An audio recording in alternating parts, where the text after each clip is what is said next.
আওয়ামী লীগবিহীন এবারের নির্বাচনে ভারতের ভূমিকা কেমন হতে পারে? আমি যদি আরো একটু বিষয়ে আপনার সাথে যুক্ত করি, সেটি হচ্ছে যে সম্প্রতি ভারতীয় গণমাধ্যম এই সময় একটি বিশেষ প্রতিবেদন প্রকাশ করেছে।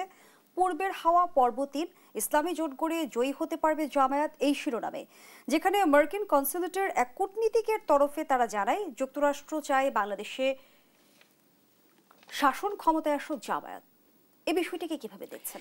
এই সময়ের এই তৃতীয় পর্বের এই রিপোর্টটা পড়ে আমার কোনোভাবেই মনে হয় নাই যে কোনো কূটনীতিক এইভাবে বলতে পারে বা বলেছে। এবং আমি আপনাকে চ্যালেঞ্জ দিয়ে বলি, ওই সাংবাদিককে যদি আপনি চ্যালেঞ্জ করেন যে কোন কূটনৈতিক এটা বলেছে সেটা দেখাতে তার রেকর্ড, উনি পারবেন না। কারণ এই ভাষায় স্পষ্ট করে জামায়াতকে কেন ক্ষমতায় আনা উচিত, আমেরিকা ক্ষমতায় আনতে চায়, এবং 5টা পয়েন্ট যেভাবে বলেছে এবং যা যা বলেছে যা বাস্তবের সঙ্গেও সম্পর্ক নেই অনেকটার, এটা হওয়ার কথা না। কিন্তু এইটার অন্য একটা প্রেক্ষাপট থাকতে পারে। সেটা হচ্ছে বাংলাদেশের রাজনীতিতে ইন্ডিয়া কখন দীর্ঘ 16 বছর আওয়ামী লীগরে এককভাবে, অনৈতিকভাবে, অগণতান্ত্রিকভাবে টিকিয়ে রাখলেও তারা বাংলাদেশে চায় যে দুইটা দল অন্তত বা দুইটা পক্ষ এরকম থাকুক, তাদের প্রয়োজন মতো যারাই ক্ষমতায় আসবে যা করবে তাদেরকে হাতে রেখে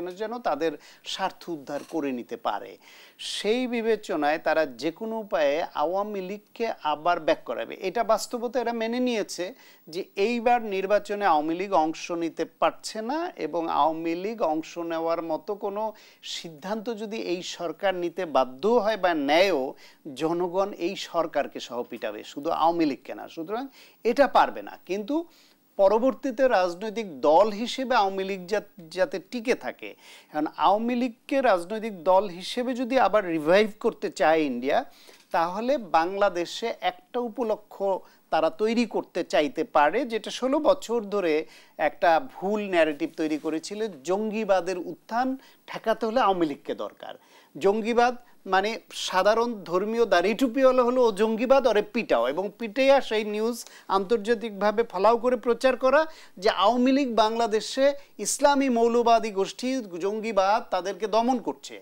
এখন বাংলাদেশে যদি জামায়াতের উত্থান কোনোভাবে এস্টাবলিশড করতে পারে ইন্ডিয়া, সেই ক্ষেত্রে তাদের পক্ষে এই মেসেজটা থ্রো করা সহজ যে বাংলাদেশে আওয়ামী লীগ যদি না থাকে মাঠে, তাহলে ইসলামী মৌলবাদের উত্থান হবে, জঙ্গিবাদের উত্থান হবে। সেইটা জাস্টিফাই করবার জন্য তারা জামায়াত ইসলামকে হাইলাইট করবার জন্য একটা অপকৌশল গ্রহণ করতে পারে।